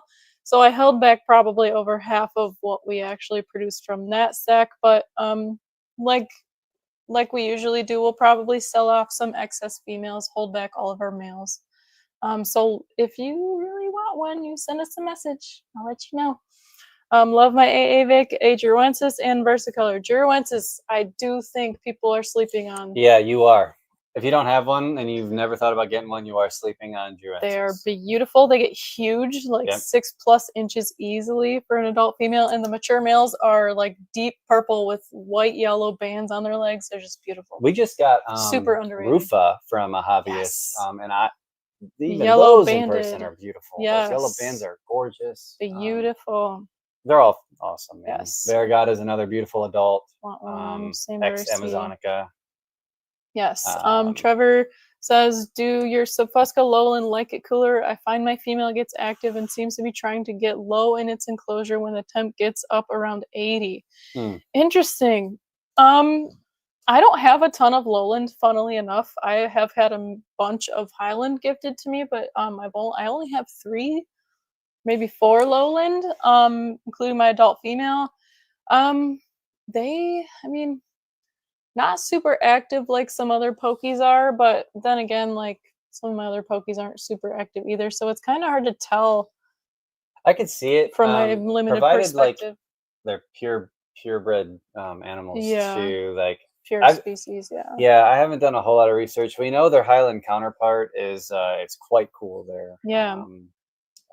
But you know, being lowland forest, I would expect it to be quite warm and humid, but maybe it's not. You know, with ours having the gradient, like you said, just like that, you know, they can kind of come and go as they please. So it's hard to say what they really prefer. But I'm sorry, I just bumped my mic. Yeah. How long does it usually take for Avics to go from pink slings to black? So that varies quite a bit at least by genus. So Avicularia specifically, they're relatively slow growing. Especially Purpurea, probably also Varigata too. This is their first time raising them from slings, but I'm expecting these two to be pretty similar. To go from pink slings to black, I would say a minimum 2 years, probably. I would say average growth for most of these species is about 1 inch a year, give or take. By individual. She would know better than I would, guys. I don't. Yeah. I'm like, are they blue yet? Are they green yet? Like, whatever. Yeah. You know, and most Avics are Avicularia are pretty fun to watch. Each molt, like as they like go from adolescence to adulthood, they change a lot every molt, and they go from like one end of the spectrum to the other. So it's really fun to watch them. I think that's very exciting. Grow. Yeah. That's why I do recommend slings. Yeah. You know, and I definitely. do. I think everyone should get slings. Yeah, a lot of people who you know, only experience like adult Avicularia, like from pictures on the internet or like from their Petco purchase or whatever, they don't even know that spiderlings are pink with the black stripes and the little toes. Like they're so adorable. I think everyone should get slings. Yeah, I would say about 2 to 3 years is when they start transitioning to their adult coloration for most Avics. Versies hard to beat. Got a lot of comments of the 2 Versies I got from y'all because they're so absolutely stunning. Cool. They are. First was Avic, now I have 4 of them. That's awesome. My only issue with the Versies is they want to come out and go for a walk whenever you open the Viv. Yeah, ask me about what my least favorite species to pack into shipping vials is. It's Versicolor. By far, they're the worst. They're the worst. Kat says Purpurea sling has been really timid, whereas the Versies are just boldly out in the open. Yeah, definitely. That's true. Give your Purpurea 1 to 2 more molts, and it'll be the same though. Probably. They're usually pretty sassy once they get a little bit of size to them. They are definitely a little more feisty once they get bigger. Plus, the Versies are about 2 molts ahead of the Purpurea. For slings anyway, they want to explore. Brownshausen is pretty cool too. I'm getting a roofie on Sunday. Awesome. Nice. Want a roofa, they're hard to find. Yes, definitely. We have a massive female, like Ryan was mentioning. So now we just have to find a male. Yeah. I got the last Rufa from breeder I'm buying from, trading for Versi slings. Awesome. Nice. Copy, just wondering. Yes, I had Giroensis, pulled a molt. Not sure what sex it's about. 3.5 to 4 inches. Chantal, if you have a male, you better let us know. Unless you need it. And that goes for everyone. Like, if you're in the United Yes. States and you have males of certain Avics and Any Pokies, like, Avics, please yeah. reach out, because we're always like, if you didn't want a male but you wanted to go somewhere, like, we could probably use them. And usually, like, if you want a sling to like try like an Multiple unsexed slings, sling yes. or two to like try again, Mhm. like, that's what keeps this whole thing going. So just keep that in mind. Exactly. Like, you have options. Yes, Reach out to especially us. if you got the sling from us, we're always more than willing to work something out, a trade or a buyout or something. Yep. I have an Avic sling that's over a year and it's in the same enclosure. Yep, that's fairly normal. Yeah. It's not, as long as it's eating and molting, at least Yeah. on some degree, And keep it warm it's normal. too, you know, because Yes. temperature, if it's cool, if it's kind of like below that 75, 85 threshold, like Yeah. temperature definitely slows them down a lot. Mhm. So kind of keep them in that range and you might see a difference Yeah. in growth rate. Yeah. Yeah. Kat says, so many pet store professionals freak out when they hear people want to get slings because they're so convinced that slings are impossible to raise.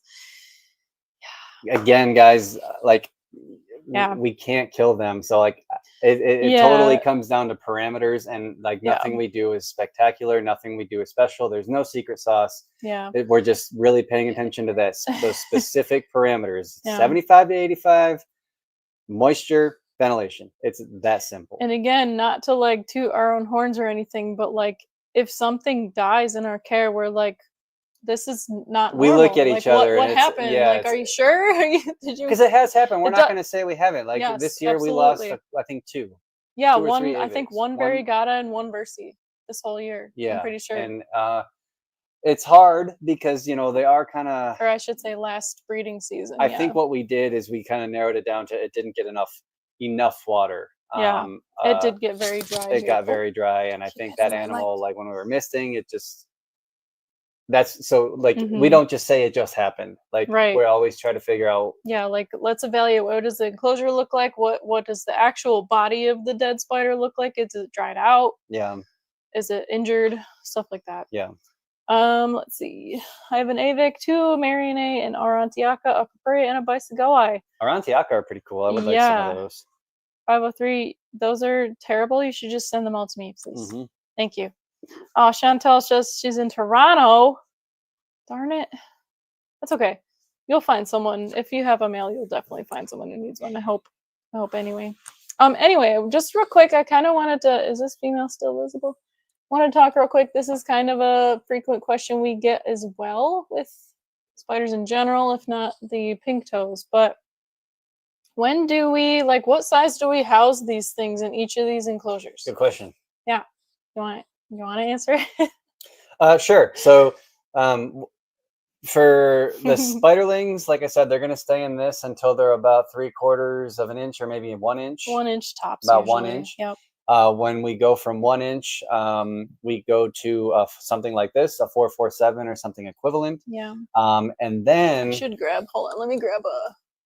Like this animal here. Pioneer. Honestly, I think I'm going to show you her. Come on, phone. This animal is.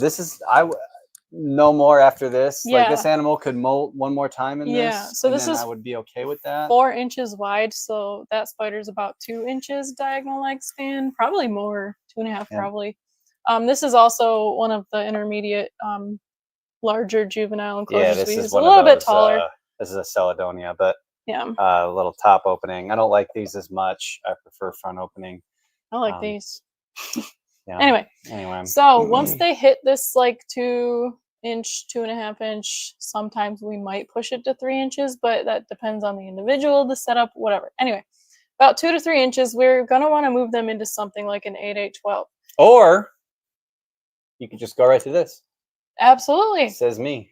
Yeah. Yes, 8/8/12 is like our bare minimum for those 2 to 3 inch juvies. A lot of keepers will say that this is the maximum size that you will ever need for most tarantulas. I completely disagree. Same. I don't think you can provide, at least for tropical species, I don't think you can provide a proper thermal gradient for like a 6-inch spider in an enclosure this size. But You for a can't. juvenile, Yeah. yeah, for a juvenile about 4 inches and under, I believe this is perfect, especially like for thermal gradients and everything else. Yep. Once that, like, you can, I don't know if you can kind of see how big she is, but this individual's just about 4 inches now. She's probably right on the border of like needing an upgrade, but Purpurea don't usually get very big. They're one of the medium kind of Avicularia. She might get up to 4.5, 5 inches total. She would probably be fine in here, but like a versicolor or like a rufa or a druensis, we would definitely want to rehouse this spider once it reached about 4.5 inches or so. Our versicolor females are easily about 5.5, 6 inches. Yeah, you can see one right there. Yes, and Yeah. even though you can see how relatively little of that surface area of the enclosure she actually takes up, that is we believe this is a perfect size for these. And this is 12, 12, 18, guys. Yes, 12, 12, 18 12, 12, Exoterra. 18. Rob, I'm sorry. I know we're talking 30 we're talking by inches 30 here. by yeah, something like that, centimeters. Yep, and that's just our opinion, guys. Again, I think the people who make the 30, argument 30, that 45, this is all you would need for adult Avics or pokies even. I've seen people suggest it that's for crazy. 7-inch That regales. is crazy. Yes. Again, it's just our opinion, but we're doing you yeah. guys can kind of see like we're doing different things, we're offering different things, and we're focused on like what we can give them. So like this is, in my opinion, the way to go. Yes. And they use all of it anyway. 100%, 100%. You know Yeah. what I mean? So 100%. 12, 12, 18 is kind of like what I would keep all of the adult. Rob, did you say you've never had an Avic before? Because you definitely need an Avic now. Yeah. You won't regret it. Yeah. Putting my Saba Blue from you guys into a small T-crib switch, and they burrowed in the center of the cork bark and webbed up the base. Perfect. That's awesome. Oh, hard to get food down to the web spot. That's okay. Those Saba Blues will tell you when they're hungry. Yeah, they will not let you forget about them. They're shy about like interaction, but when they're hungry, and they're gonna eat after the lights go out. Like they're gonna present their legs. Definitely. Yes, Larry says less rehousing the better. 100%. I feel the same way. Yeah, yes. And the less you rehouse with all the tarantulas, like we tend to make the jumps because we don't want to do frequent rehousing. It's not fun for us. It's not fun for them. Right. Accidents can happen. Jess is confident in her ability to move and manipulate spiders, but again, you open the possibility for things to happen, and just potentially. The inherent stress. Yeah. It's not a good thing. And so like there's no such thing as too big of an enclosure, you guys. What does exist is an inadequately furnished enclosure. Yeah. So also with the bigger enclosures, you do have to be mindful, like you want to be able to keep track of the animal if the animal's real small, and also that it cannot get out of the ventilation size, yes. But other than that, there is no such thing as too big. So stop saying that. You just have to outfit and furnish the enclosure with things that the animal can use for its size. Yes. Right. And that's on you as the keeper. That's your job. Yes. Okay. Have to get that out there. Because I see that all the time. Yeah. Like we could put this individual in a larger enclosure. We might provide her 2 or 3 cork tubes to choose from, maybe differing heights, maybe differing diameters. That's another way to provide enrichment without overstressing the tarantula.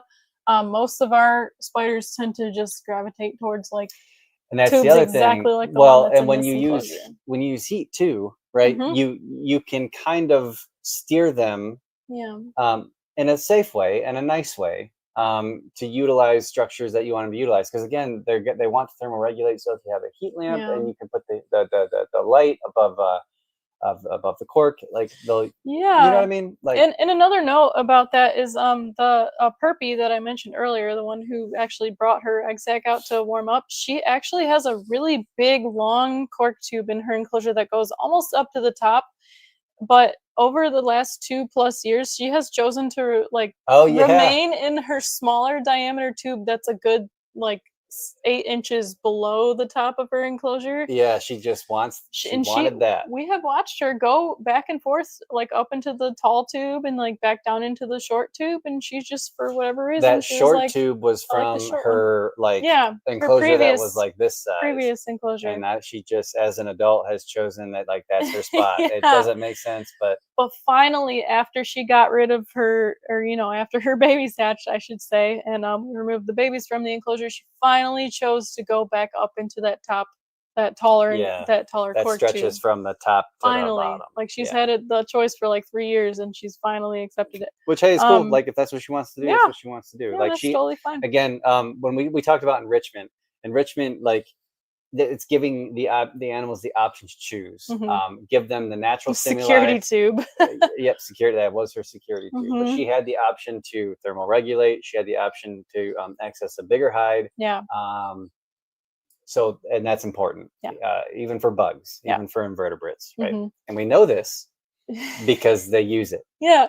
Most of the time when you do that, when you like take, for example, this tube and you put it in an enclosure like this where they have more options, a larger tube, more of a thermal gradient, most of the time they're like, oh yeah, this is great. I'm going to go in this larger tube and start, this is my new home now. But that preparator, for whatever reason, that was her security blanket. Decided, yep, I like my security tube. That's cool. Yep.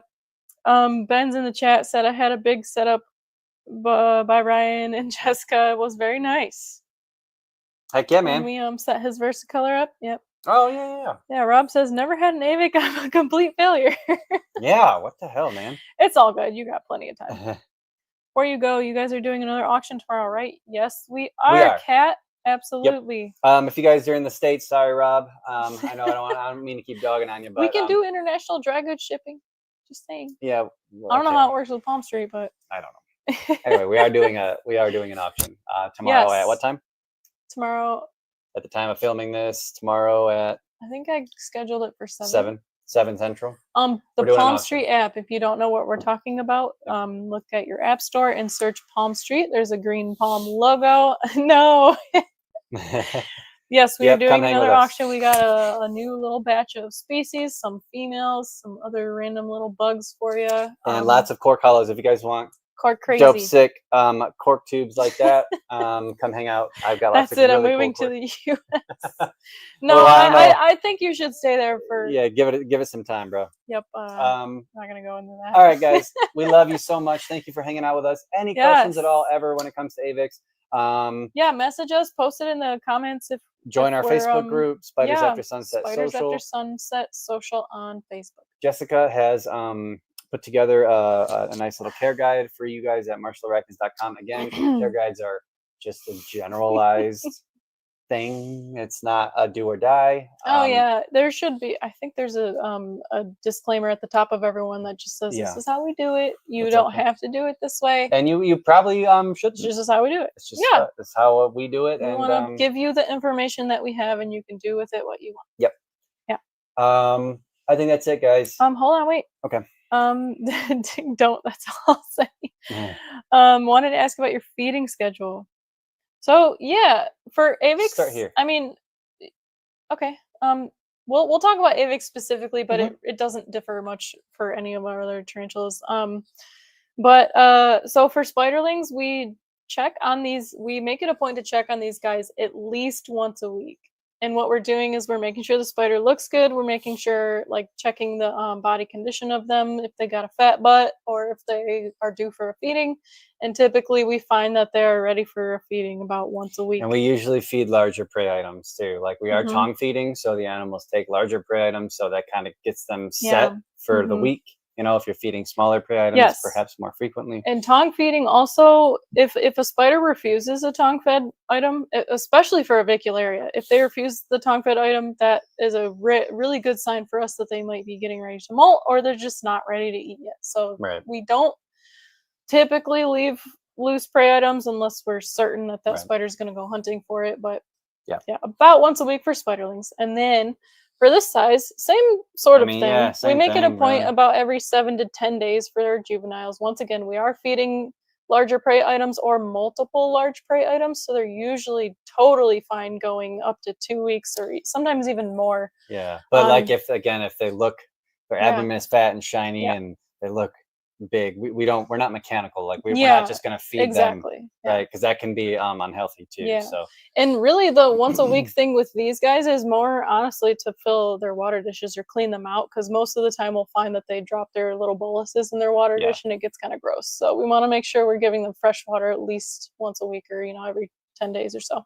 right, but that's separate from misting, like we talked about Oh, earlier. yes. We mist more Mhm. frequently than we Yep. do Yep. the water dish. Larry's asking about feeding schedule. So, and then for juveniles and adults that are in these size enclosures, we do this on a case by case basis, pretty much. When they're out, they're free. If they're like out night after night in the same spot and they're asking for food, we'll feed them a dubia roach or Yep. something like that. Yep. But that's Yeah, we're not mechanical whatsoever. At least I'm not with these guys. Each one of these tarantulas that we have, I pretty much know them on an individual basis. I know where they came from. I know when they last molted. For whatever reason, my brain just makes sense of it. And like, yeah, it's crazy. yeah, so I'll kind of like, I have a good idea of when they last molted. I know which spiders have been paired. A lot of our potentially gravid females, I will feed them until they stop asking for food. Definitely. But like juvenile males, I won't keep them too fat or anything like that. But yeah, when they're asking for food, we'll give them food. We'll make sure they're hydrated first and foremost. Yeah. But yeah, it changes a lot for those larger juveniles. All right, let me catch up on some of these. Let's see. Yeah, thank you all for joining. Can't wait to see you. Tinley 503. Tinley's coming up, guys. Thanks, really appreciate what you do. Appreciate you, Nature Mike. Can't get my Avic to eat live, only pre-killed. That's I've heard interesting. that. That is interesting. Yeah. I don't know. It's Yeah. like, yeah, Some Avics, especially wild caught Avics, we have a couple probable wild caught Avics that still like won't eat anything other than crickets. Pretty interesting, but we haven't cracked the code for that. I haven't actually tried pre-killed with her, so I might do that. yeah. Let's see. Never mind. Go ahead. No, go ahead. No, we're good. Okay.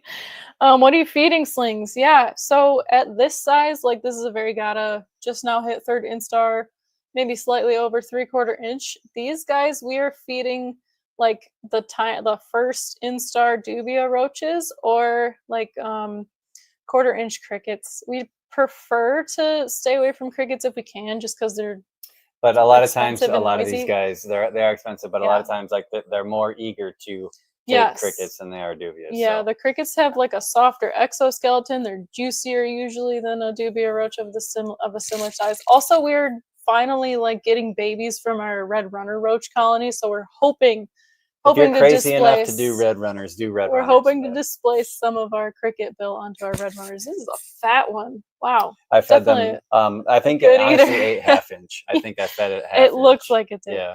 Gravid female part is interesting. I've heard they will molt out if fed too much. Trevor, I've heard that too. I've also heard a lot of other like I don't even want to say weird. It's just I've heard a lot of things about gravid females.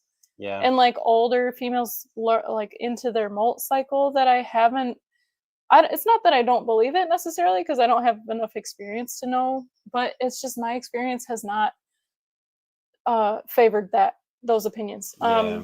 Like once makes again, sense to me. Like a gravid female should consume as much as she wants until she's done. yeah, Until she refuses because she's using all that energy to put into eggs and babies. yeah, or like like to not exhaust all of her energy into making eggs, because she Right. might die if she does that. Right. But anyway, what was I gonna say? Yeah.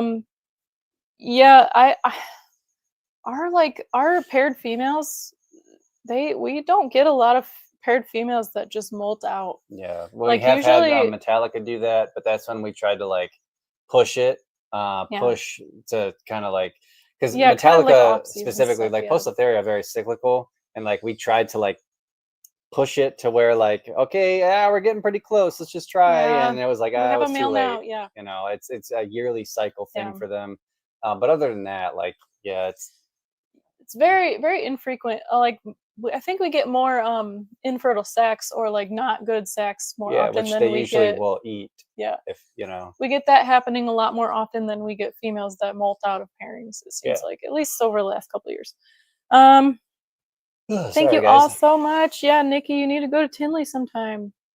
Always took it slow. Yeah. Yeah. Come Awesome, hang. We got lots awesome. of really awesome surprises planned for you guys for Tinley. I think you guys are going to be very happy. So stop by our booth. I think you're going to like what you see. I like Yes. what's coming. It's going to be cool. I'm gonna go ahead and say ogre face spiders are probably not gonna be ready by Tinley. Probably not. But maybe the end of March or early April. Because here's the thing, guys. I Maybe. think they will be ready, but the problem is we need to keep all those back. So it's like the Yes, we need animals to that are hold a ready to go, like lot, they need yeah. to be with us.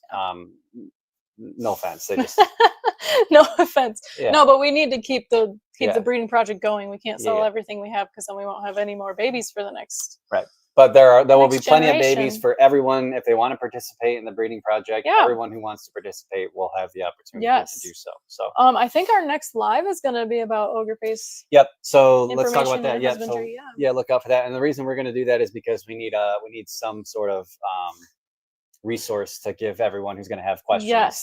when Yes, we release. yes, So we're going to yes. talk about net casting, ogre face spiders next Oh, whenever we Yeah. have time. Yeah. And then I am also go from there. we're also gonna have a written care guide too on our website when I With eventually pictures get and around to it. yeah. I'm way behind on our care guides. Go for it, Rob. He says one more question. Yeah, go for Vicky it. says my birthday is March 19th. Oh my Hey, gosh. that'll be fun. Come Yeah. celebrate. Perfect timing. Yeah. St. Patty's Day. Yeah. Go for it, Rob. But yeah, we'll talk about those guys and we'll kind of show you guys. Yes. We're gonna sell kits. We'll have complete kits for the ogre spiders. So Yep. everything you need. Yes. I have like a kind of journal kind of thing going with like documenting like all of our progress and like general notes and observations. So I'm gonna make that document public when I make a little bit more pretty too. Cool. Do you go with their native climate when breeding, if you know what I mean? Like Avics in general or tarantulas Yeah. So in general? we specifically have poured a lot of research into Avics and Poecilotheria. Yeah. So we do try to mimic those cycles. Again, Avics are a little more straightforward. Rainy season, summer, because etc. you're talking a difference between like it's always 80, right? But like 75, 80. did it rain? Teas in general, he says. Yeah. So did it rain 60 inches or did it rain 64 inches? You know what I mean? Like I know that's an exaggeration, but I'm just saying like 64 inches. that seems to be the variation. But for like Poecilotheria, for example, yes, like there's a lot more involved with that. They seem to experience like 4 little different micro, seasons. yeah. I don't even want to say micro because there's a monsoon Yeah. and then there's like the opposite, Yeah. right? And Like all of desert, those things play basically. a role. I think a lot of tarantulas are like that, like Amphibedius. I'm hearing rumors that they're cyclical like that. And so with that, you can't necessarily look at what it's doing in that part of the world. You have to kind of look at, okay, well, I'm in North America, for example. We experience seasons. How can I play on that to kind of like replicate those seasonal changes? And seasons are not just temperature and rainfall. Right. There's humidity, there's air pressure, there's all kinds of things that we don't even think of as dumb mammals that can't detect these things. So yeah, we've already basically the hobby collectively has come to the conclusion that barometric pressure changes have much more of an effect on, I mean, pretty much everything. Yeah. But like the tarantulas in particular are very receptive during that time. So yeah, and it's usually like we pair our animals in the spring just for that reason. Like spring is baby season for us because the animals are so receptive. It's raining, blah blah blah, right? Yeah, there are definitely a few species that seem like, at least in our my limited experience, that don't seem to respond to any sort of natural seasonal changes, like in Michigan where we used to live, or now in Tennessee. But then there's like species like Purpurea. These guys, we've been breeding these for 4 years at least, and they almost always exclusively lay in December. Yeah, like right when we don't want them for whatever reason. Yeah. Yeah, and they hatch in January or like early February or whatever. Yeah, I guess this one would be late February. So yeah, we had one sack last year that was late in the summer and it was no good. Yeah, I don't know if it's just a coincidence because we haven't had enough to have a good sample size, but that's just one example of like, and this has happened with multiple different females, multiple different seasons. Yeah. So who knows? And all of our versicolor almost always lay in March through May. Last 5+ years, almost all of them. Yeah. No matter what time they're paired. Our Poecilotheria, they like to lay in March September, through- end of September for Yeah. the most part, or like I don't know. They But then hatch we had that usually around one- Halloween, usually, but we had Yeah. one outlier, Yeah, we had one outlier that hatched. That she laid it, I think, in March and hatched in May. which is that's very interesting. So Paired in January, I think. I guess all that to say, we don't know what we're doing. In Whatever. general, yes, we do definitely look at the climate for sure. That Yeah. doesn't mean that we replicate it to a T No. necessarily, especially not for all of our species. Yeah. But we do definitely observe it, and kind of, at least for most of our species, we aim to kind of replicate it. Yeah. And like, just because it's 85 degrees in Martinique right now doesn't mean we're going to keep all of our breeding versicolor at 85 degrees right now. We're just going to keep them a little bit warmer, you know? Yeah. You know, to be general. Yeah.